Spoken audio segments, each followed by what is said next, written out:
You're about to listen to our conversation with Leo Valeri, guitarist and producer of the band Brand of Sacrifice. While I had a lot of fun personally just catching up with Leo, me and him go way, way back. It was great to talk about the past and future of deathcore, as well as all things Brand of Sacrifice. Real quick before jumping into the chat, Yen and I stream every Wednesday and Friday around 6 p.m. EST. We've been striving to have a new guest on the stream every single week. If you enjoy this sort of conversation and want to be a part of it while it happens live, be sure to check out the links below to stay up to date with all of that. With that out of the way, please enjoy our conversation with Leo Valeri.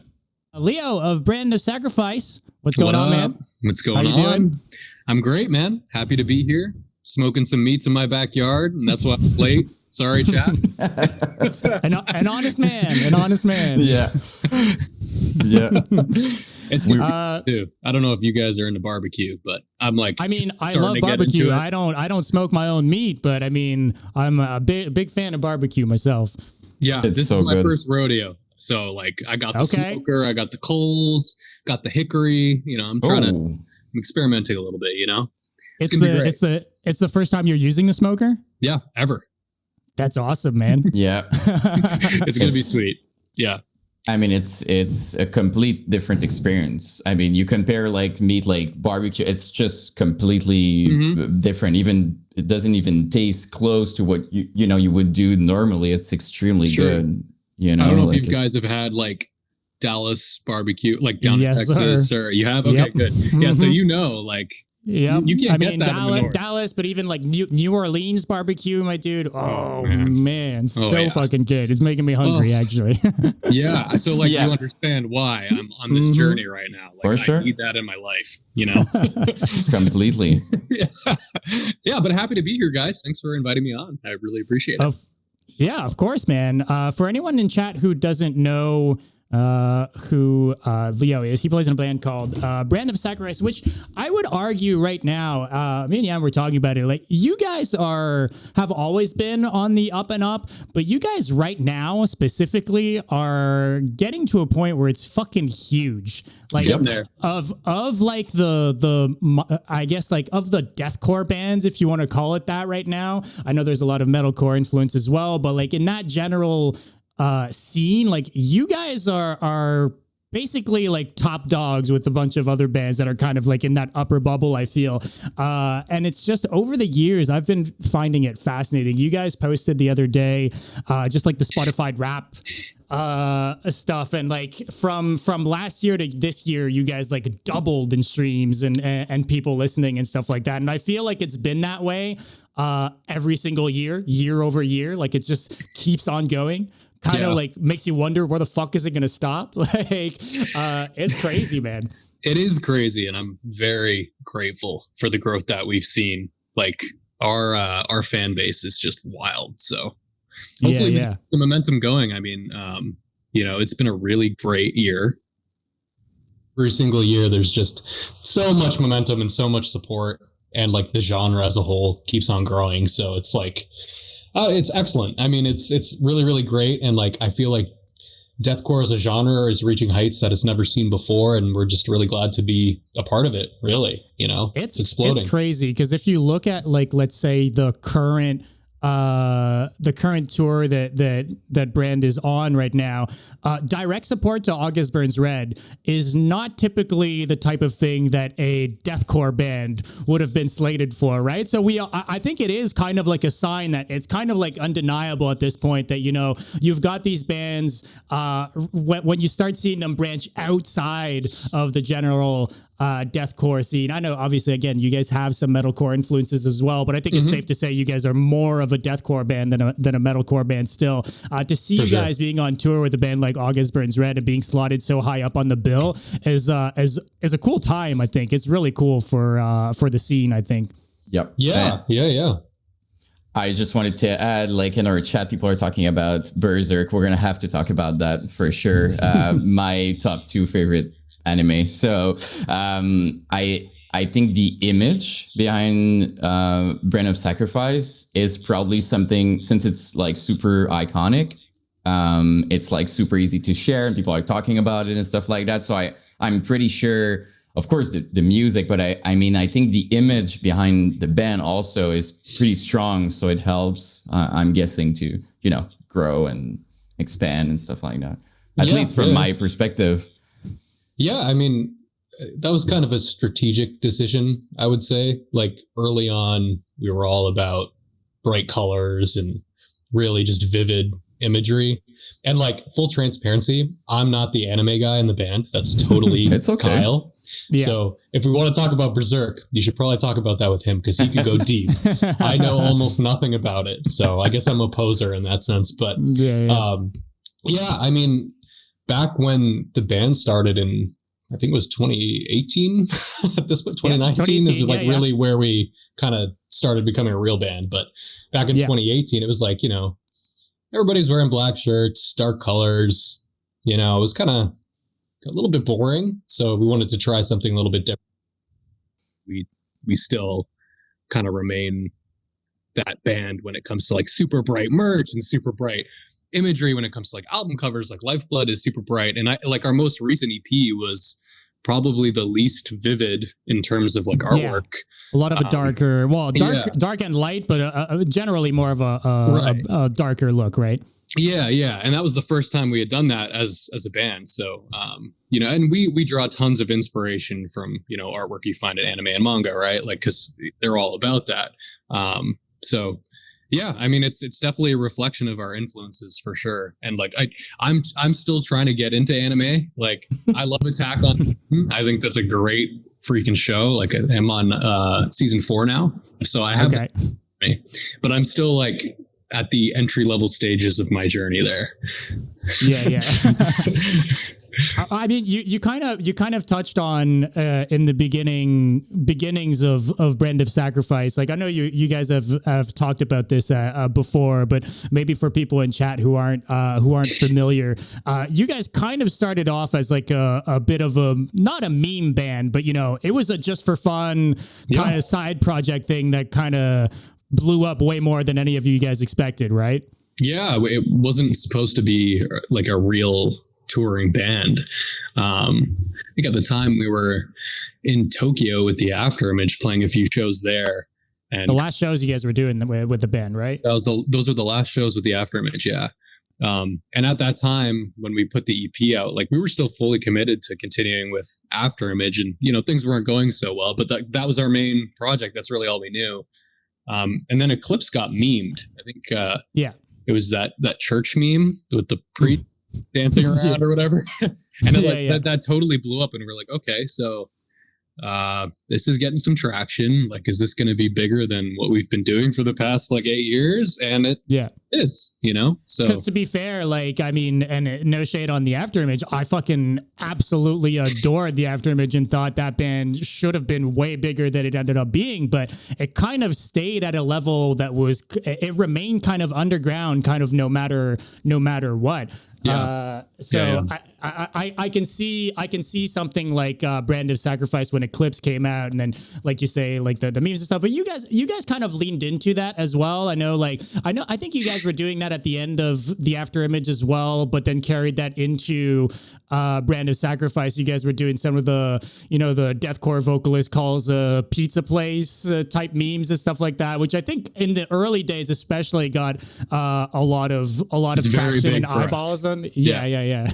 Doing that stuff because like metal takes itself so seriously, and like we're all just like kind of jokers, like the subject matter is serious and the music can sound very serious, but we're still kind of goofy. And like again, when Eclipse got memes, that kind of showed like that can work for us as a strategy if we really want things to take off. We will showcase some of our personality and make some funny memes and just see what happens. And like that really skyrocketed our growth early on. Like I feel like doing stuff and just experimenting, that was very instrumental marketing wise to early growth, like up to God hand, which is hilarious and it's great. I'm super happy that we tried that.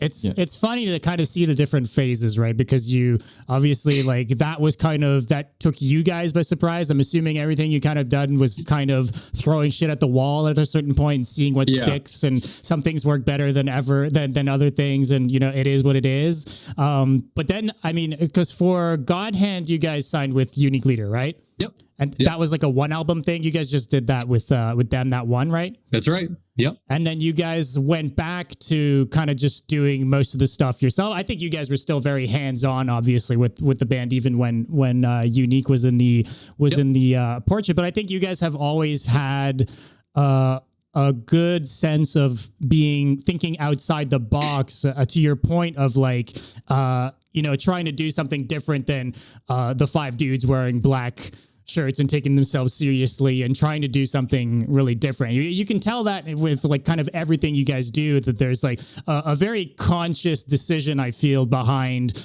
a lot of these marketing beats, the featurings you guys are doing, even some stuff like how you guys are re-releasing singles that have already come out, are already huge, but re-releasing them with like with Will from Lorna Shore, for example, and making that song even bigger than what it already was. I mean, to be fair, like most people would have just taken the original song's growth and fame and been happy with that, and that's it, and move on to the next thing. But you guys have always kind of thought outside the box, and a lot of this marketing stuff, I feel, puts you in an interesting position. Yeah, I would say that taking risk is like something that it works or it tanks completely. But the thing is, if you go too safe, I think in the long run, it's just gonna hurt you. If you take no risk and you just you go, it could work. But I mean, a band like you guys, my perspective is like, you do what you want to. You feel like doing, you're like, this is us, so we're just going to do that and we're going to see what happens. And I think, to go back to the other point, I think what's pretty interesting with music is that as an artist, you never know what is going to pick up, or like you don't like the fans and people are kind of deciding what works and even if on paper you're like, this song is going to be our big, you never know. Sometimes it's the song that took 5 minutes writing and you're like, oh my God, people are going to hate it. And it's your biggest freaking song. And to me, it's kind of the beauty of it, because you don't know what to expect. So at the end of the day, I think being true to yourself is the best thing you can do, because you can't possibly regret being yourself and being different instead of trying to follow and just go safe. Yeah. So that's how I see it. I agree. I think like, if you're trying to be deliberate about like going viral, it's not going to work. No, that said, you can capitalize on trends to an extent, as long as you're still kind of original about it. Yeah. I think that works and works really well. But yeah, I mean, if you're just like writing shit and hoping it's going to pop off on TikTok or whatever, that's just not going to happen. And people are going to hear that. Yes. In the music too. Oh, yes. Like, it just doesn't sound genuine if you're just writing shit. It's that 15-minute part, that 15-second part, that was clearly written for TikTok, Yeah. I think. Sorry. Go ahead. I think people can feel the intention. Like very often, some people are going to underestimate how people can be clever and figure out what you're doing. So like, if you're not completely, I wouldn't say not genuine, I think some of those people are really trying. But if you do something to make it work and in the intent of that, we're gonna feel it like pretty much instantly. Fans smell that from a mile away. Yes, sure. I mean it's. So exactly. I think like if the song is good, and like, here's an example, Exodus, which is arguably one of our most popular songs to date. Sure. There's a part in that song that kind of went viral in a small way, and it was kind of a trendy thing to do at the time with the tunnel throats and the big breakdowns. Mm-hmm. Yeah. Luckily for us, that's something we've been doing since basically the beginning. Yeah. We didn't write that it part up a notch, for it. Right? Like, we didn't write that part, for it to go viral. We kind of knew that people would hear that part and go nuts. But we were able to capitalize on that trend to an extent, create content around it that people would enjoy.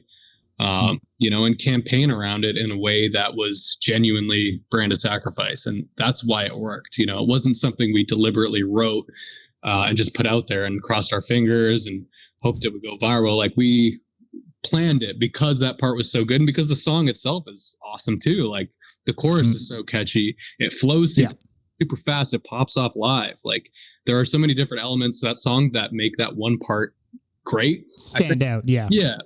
So, there's a way to do it, I think. Like, you can't pop on every song and slow a break down even further, and play crazy kicks and growl, and it's just not going to work anymore. Yeah, I think some people / bands are also better, I guess, at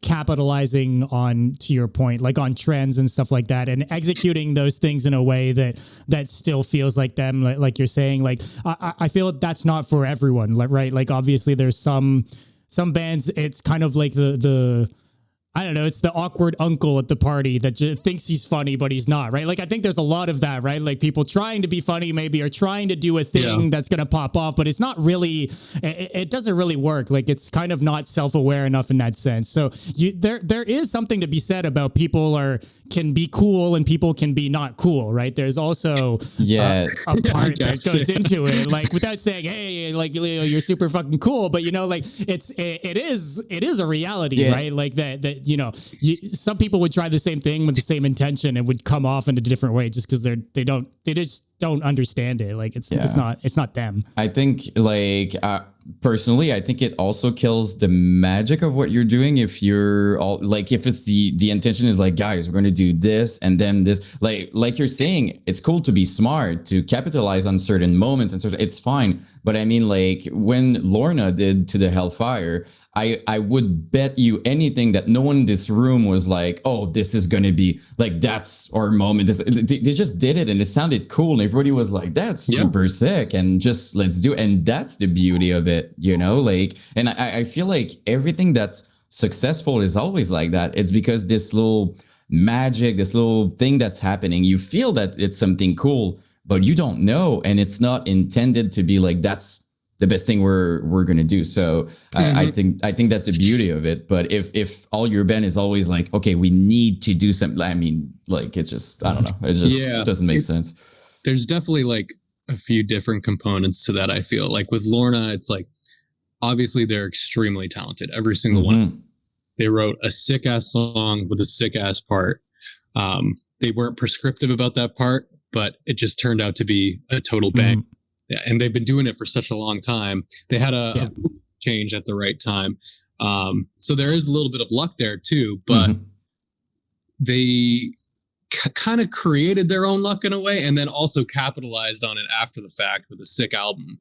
I think a lot of people will say it's kind of like being ready for that lucky break. Yeah. Because a lot of people would be given the opportunity, but wouldn't know what to do with it, or wouldn't be experienced enough to be able to go forward with it. And it's kind of the same with you guys. I mean, to a certain extent, you guys had been doing music and had been doing the thing for such a long time. Like, when Brand of Sacrifice came up, you guys, this wasn't your first rodeo anymore. It wasn't your first band. You guys at least had a certain amount of experience to be able to then take that like initial virality and make something out of it. I don't think maybe, who knows, but if that same thing had happened to the 17-year-old versions of you guys, maybe it wouldn't have gone the way, it probably wouldn't have gone the way it did, right?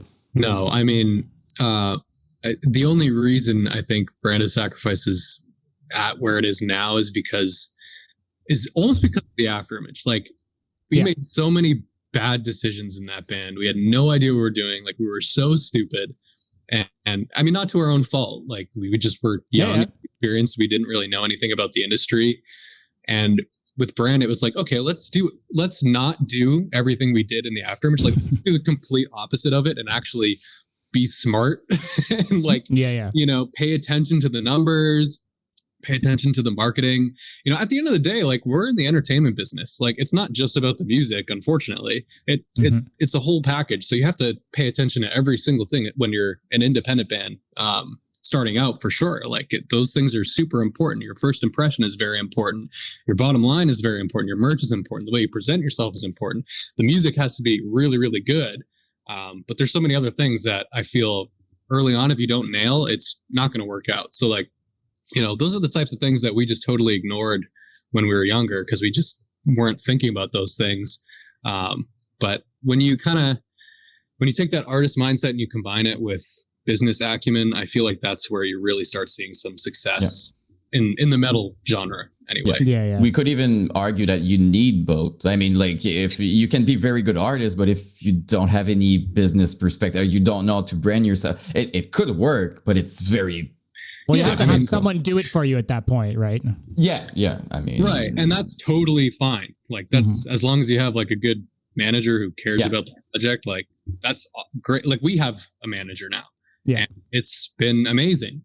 But we were very choosy about who we want to go with. Yeah. But yeah, and like, early on, you're not expected to know everything about the business, but as long as you learn from your mistakes, which we did not do at the time, fine, so it works. You guys caught up. I think it worked out in the end, right? Yeah, it did. Yeah, it did. I'm very, very grateful for where we're at. I'd be curious to get a bit into, I guess, your particular relationship with the band, because as people might know, Brand of Sacrifice, they're on tour right now, and you are not, right? They're doing their last date, I think, right now, like probably playing like around now, probably about to go on stage. You do. You play guitar, obviously, but you have a big hand in the songwriting, but you also produce for the band, if I'm not mistaken. Yeah, produce and mix. Mastering is handled elsewhere, but pretty much like 95% of the instrumental stuff and the mixing, production, post-production, all that stuff, that's where I come in. Touring-wise, it's pretty spotty for me because I also am co-managing Shibori Threads, which is... now a really big business. So, but the other half of that is Kyle, right? That's right. Yep. Okay. That's right. So are those kind of the two things you've got going on, or you've got extra work as well that's making you want to stay at home or not wanting to tour? Is that a part of it? I mean, we were talking earlier about Brand of Sacrifice wasn't supposed to be a big thing, right? It wasn't supposed to be a touring band. So was that like the initial deal? And then once you guys became big, it was like, oh, wait a second. What do I do? Yeah, no, I mean, it has nothing to do with not liking touring. I mean, I've got a wife here and a house. I worked 9 to 5 for a while as well. So, it's just been very, very busy. And now that I have, a whole other line of business that I have to manage too, it kind of makes more sense for somebody to stay back and handle the day to day, which is becoming a lot easier because we have management now. Sure. And I mean, that's sort of the way things have been. And I like it that way because I feel productive, even though I'm not on stage. I think for me, what I love most is sitting down and writing a production from start to finish, like seeing the full picture. And that's just a skill I've stuck to, Yeah. I mean, speaking of like band members and stuff, you guys are kind of forming some sort of a super group over there with especially like the most recent additions. Like I've got to say from a personal standpoint, Chasen has been my favorite death metal, deathcore drummer for the longest time. Like his work on Burning the Masses and the stuff he did with Oceano and stuff like that. He's always blown my mind and done such original songwriting for the bands that he's been a part of. So to me, I mean, he was kind of, I felt like out of the scene. I didn't even know he was really gigging for bands or really like going out on tour again. So when I saw him being on board with you guys and then being announced as an actual member, that made me really fucking excited. Yeah, and then same too. thing for Andrew. I mean, I don't know Andrew personally, but he's like in all of the same circles of the tech death, scene that I used to be a part of and stuff. It's kind of weird that we didn't ever meet. But he's kind of like known as like the bassist, in that style of music. So it's kind of cool to see all those band members come together under Brand. Yeah, I mean, it's excellent. Jason's an amazing person. Andrew's an amazing person. Both are really smart. They understand the vision. Amazing players. I mean, I couldn't ask for a better touring lineup, honestly. I mean, it's awesome. These guys are superstars. So, you know, we are definitely in a better place than we've ever been in terms of personnel, both on the back end, and front end touring. It's really come together, especially this year. So I'm super pleased. Yeah. I mean, I can't wait to see you guys again just to see the new lineup in action, you know, just to see that awesome, dude. That live show. Yeah. Yeah. It's awesome. It's really a treat. I mean, they're super tight. It sounds amazing. Did they pass through, because you're around like New York, like did they pass through on this recent tour? I think they might've done Montreal. I think they did Montreal. Maybe not. I'd have to go back and look. I don't know. We're not sure anymore this year, so I'd have to go back. Maybe they did, and maybe I did miss it. Maybe I'm a fool. No, you're good. You're good.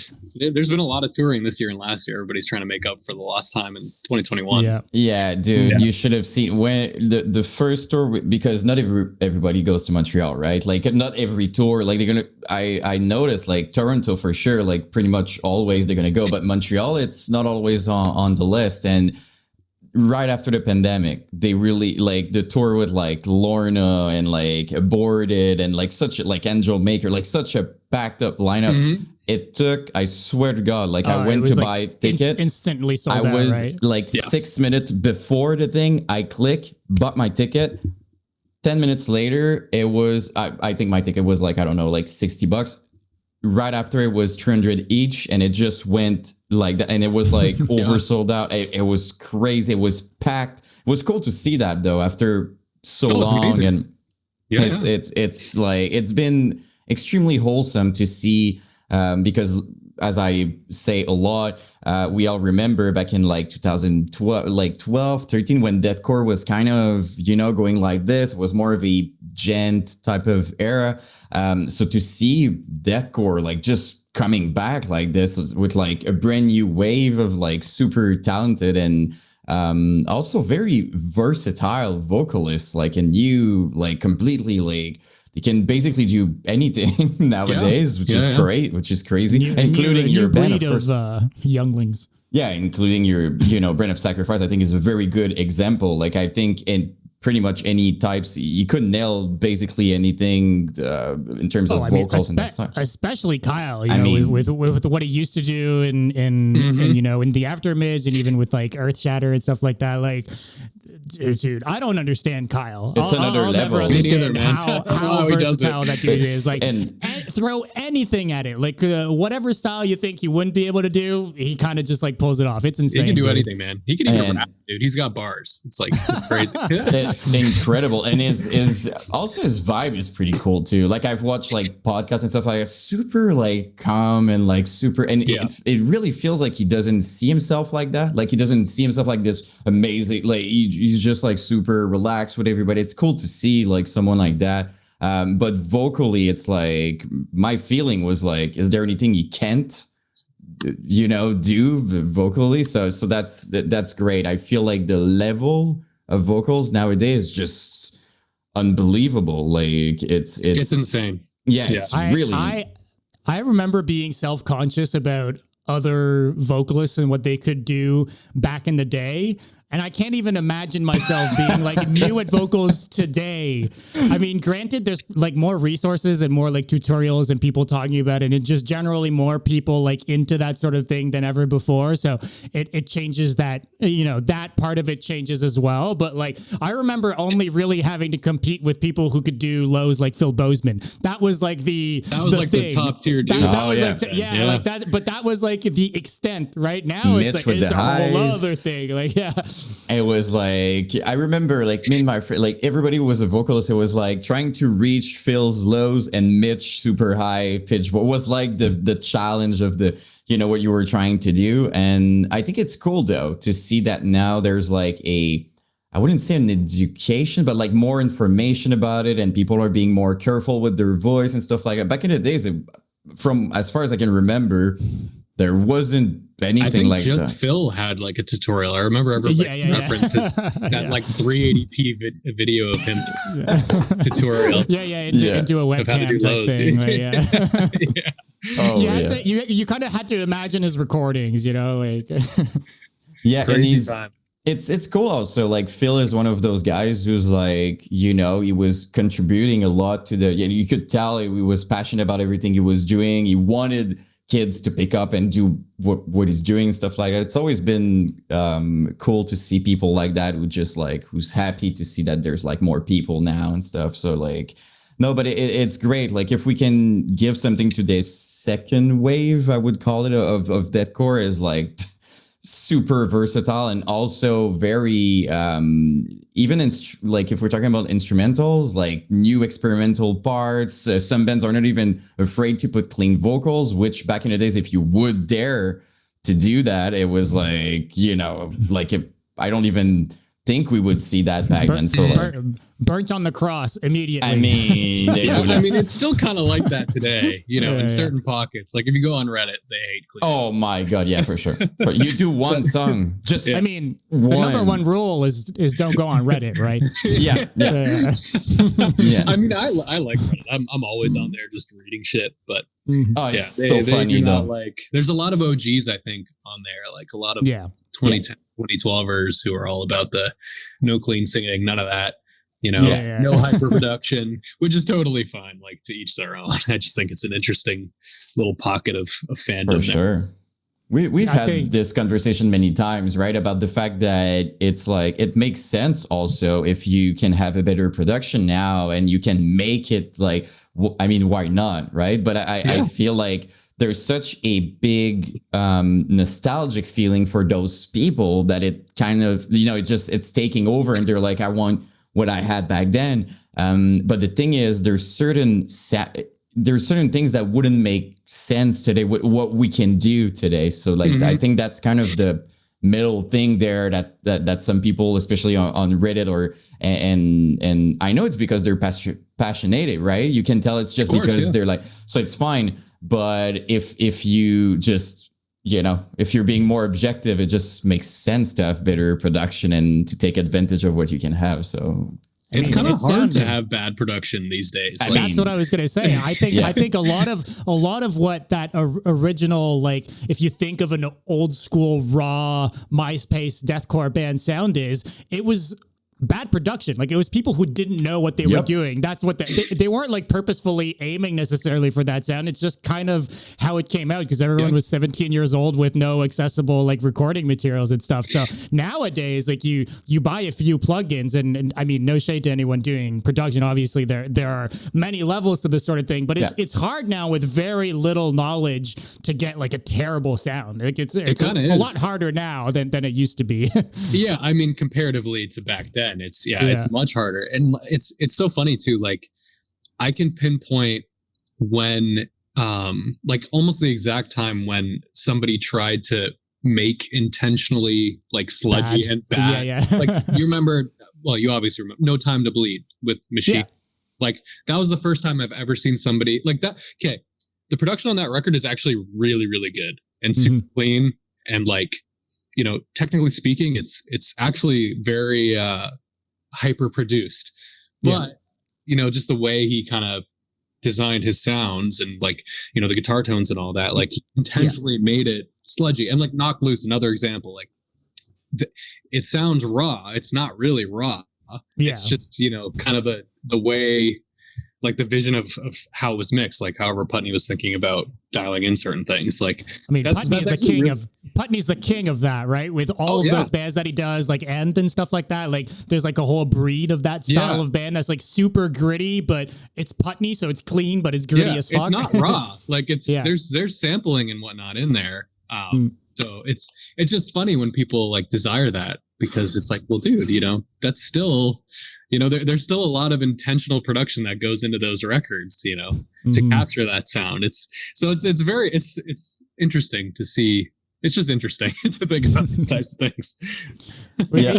I mean, we've come a long way, but at the same time, it hasn't been that long, right? Like we're not like, it's not like 100-year gap either, right? Like I think, no, but I mean, like in terms of like music and stuff, we're like, it's like we're looking at a revival of a lot of these old styles that used to be popular right now, and we're already seeing such a gap between how things used to be produced versus how they're produced today, the same style. So it's funny now because we can really compare kind of one to one what things used to sound like and what they sound like now, because that whole a bunch of these waves are coming back, right? Mm-hmm.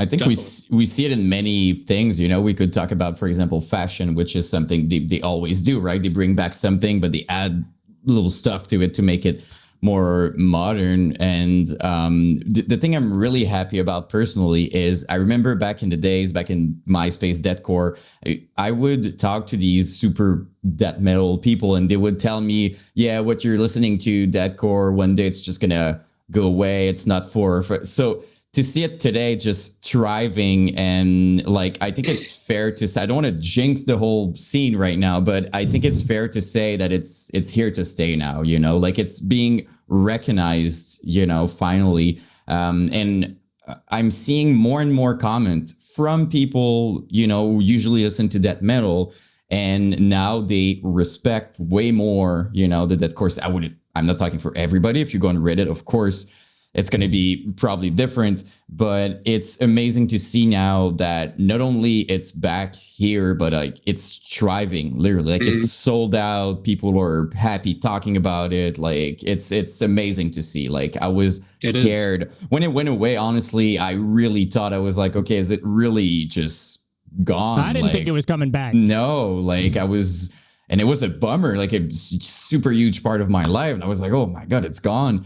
And now it's thriving probably even more than ever. I mean, it's super big, and I don't know, it's cool to see that even like super young people being into it. It's just I mean, it's amazing. Like all young people, like it's all I mean, which is crazy. I go to shows now and I don't recognize a single fucking person in the room. It's insane. Yeah, dude, it's crazy, and I love that. I think that's amazing. And I think just because it's so versatile now, like you said, I mean, it's not one-dimensional anymore. There's so many different pieces from tons of different subgenres and even genres outside of metal that you find in deathcore now. That's got to be a big reason for it. And it's definitely here to stay because of that. That's for sure. Yeah. Yeah, I think there's more open-mindedness in general. So it's beautiful to see that. Even if, let's say, on Reddit, they're hating or whatever, they're still going to find like a fan base that they're super happy about, and they're going to share the word and going to be happy. So like, I feel like there's a spot for any new type of music, if it's metal, if it's different. And, at the end of the day, you got to do it for yourself. And no matter how successful you are, whatever, people are going to talk about it good and in a bad way. Like we were talking about Bad Omens the other day, right? Like they're rad, they're super cool, they're thriving, but they still have people who are like, I don't understand why they're big. It's always like that, and it's fine. Yeah, it's gonna happen in anywhere. Yeah, no matter what. No matter what. I think it's even fair to say you're going to see that in pop music, country, everywhere. If you're thriving and you're doing well, there are some people who are, mean, if no one's hating on it, it's because nobody's paying attention. It's true. Exactly. True. Yeah. It's the balance of things, but it's great to see. And, I think Brand of Sacrifice is a good example of like, thriving and doing super well. When we said a number on Spotify, I was honestly like, oh my God, it's a crazy amount number, of, man. Like really, it's huge, and I could be wrong, but I think Spotify is kind of the biggest indicator of pretty much everybody has Spotify nowadays and stuff. So it's definitely an indicator. I mean, there are artists who have huge Spotify numbers but can't sell out a show. Yeah, for sure. Oh, okay, it's possible. Yeah, for sure. But everything can be rigged, right? So, yeah, sure. Or like, I mean, I think there are a bunch of like TikTok pop artists who have tons of streams and listen and whatnot, but probably couldn't sell out like 1,000 cap venue just because it doesn't, like in terms of conversions, it doesn't always translate 1-to-1, I guess. It's a different relationship. Yeah. For sure. Right. So yeah, it's interesting to think about. But yeah, I mean, it's a great indicator of how a band is doing, I think. And I'm happy with our number at the moment. Hopefully it goes up more. I mean, look, for you guys, I mean, we clearly see it in the size of the shows that you guys are doing and the bigger and bigger bills that you guys are being a part of as well, right? So it's not like, I think it's safe to say that it's going on the up and up regardless, but of the numbers, right? But to me, it's clearly kind of and maybe it's just perception, right? But for me, like Shadow of Intent, you guys, Lorna, like I know Lorna is getting super big, but I mean, like I kind of see all that, Bryn of Sacrifice is definitely part of this, era of and of, I don't know what to call it, like beast vocalists with crazy instrumentals and stuff like that. Like amazing live too, I think is something to point out. Like I think it's very important. Like all the bands I just mentioned live are absolutely crazy. Definitely. Like it's just like I said Shadow of Intent, but I mean it's just unbelievable. This drummer too, I mean I'm like, what? Bryce is insane. I mean, Chris is an insane guitarist. Like, yeah, they're nuts. Yeah, the level, I would even argue, like the level is insane on every aspect. Like instrumental, vocalist, production, everything. Like it's yeah. I was shocked. Another good example also of Sulfur is another super good example of that. Like I saw them live and they were opening, and it felt like they were like a headlining band or something. Like the level really went. Age, man. It's all the older guys in the scene that have been around. It's true though. A lot of these like all these bands that you just mentioned, like true. It's Ricky Hoover. Like how long has this guy been doing? So true. I think that does translate. It's a different energy. I think like there is something to be said about this like youthful, new, seeing everything for the first time, like getting on their first tours. There's like a different energy to that on stage, but there is something to be said about like the professional, established like old heads, if you want to call it, that a lot of these bands are bringing forward. Experience is definitely a factor for sure, like for sure. And I think you're right about that, because as much as like when you're younger, these younger bands, sometimes they're going so crazy because they're younger that maybe they make more mistakes, but they're making up with their energy and stuff like that, as opposed to like other bands that their experience is so like the show is literally just perfect on every level. So it's a different type of experience, but I don't know. Like I think everybody see like this wave, and Brand of Sacrifice is definitely, clearly part of it. I would even classify Slaughter to Prevail. I know they're more to doing their thing and stuff, but definitely. I would put them in that same bucket. Yeah. Talking about crazy vocals, I mean, come on. What is that? Dude's like a beast. I mean, he's literally a beast. Like he's like scary. He's scary. Yeah. Like I see this guy and and I would have to fight. I would be like, okay, I accept my fate. I'm gonna, I'm done. But no, it's really cool to see. And all those bands we just named really have their own thing, right? Like so different. Like if you take Slaughter to Prevail and then Shadow of Intent, or like it's so completely different. So I think it's cool to see such a big variety, as opposed to in the beginning of deathcore. As much as I love classic deathcore, don't get me wrong, but it was more of a like there was a sound, there was a big variety after that. But people were looking for a sound, and now I think people are not really scared to experiment weird stuff, like something for everybody, I think. Yeah, for sure. Even Dumb was showing me, I never remember the name, but like these, crazy metal from like Asia or something, like trying other Pale Dusk. Yeah, like Pale Dusk is fucking wild, dude. I live for that shit. It's so good. I wasn't ready for it. Like I wasn't prepared for that at all. It was crazy, but I love seeing that though. Like it's just. It's like a roller coaster the whole time. Like it's just taking. It's crazy. Yeah. Sorry, Dom. I'm gonna let you ask questions. I know. I also want to be conscious of Leo's time. So if you could indulge in maybe just a last little thing, if that's okay with you. I've got like 5 minutes. So Yeah, you're good. Okay. Okay, so I was looking at this and I wasn't realizing that this was the extent. So you said it. 2018, was when it started. You didn't really consider you guys like a really a band until even maybe 2019. But you guys have put out 2 full lengths and 2 EPs in like 5 years, which is kind of insane. Now you guys are putting out a new single. I'm assuming you guys haven't said anything, and I'm not going to pry for any extra information, but I'm assuming there's going to be an album that's going to be somewhat attached to that in the future, right? So I just think that's kind of insane. Like, I know we had the pandemic throughout all of that maybe helped with writing more and stuff like that. So I don't know if you could kind of touch on maybe a bit of the songwriting, and especially when it pertains to, I mean, we're talking about all these bands sounding really different and stuff, but I feel like every single album you guys have put out, you guys have had a pretty significant leap in trying new things and evolving the sound of Brand of Sacrifice. And I find it fascinating, mostly because of the time constraint, like because of how short amount of time there is between these albums. I mean, it helps that everyone's like a crazy musician, sure, but like still, I'd love to kind of hear your take on, writing as much music as you guys do and kind of always finding the inspiration, I guess, to switch it up and try new things and what your kind of take on all of that is. Yeah, I guess it is kind of crazy when you think about it. I didn't really think about it that way, but I mean, one thing I will say is that it's a lot easier when like everything's in house. Because you don't have to wait on somebody to mix your album, or you don't have to wait on a producer to help you write or whatever.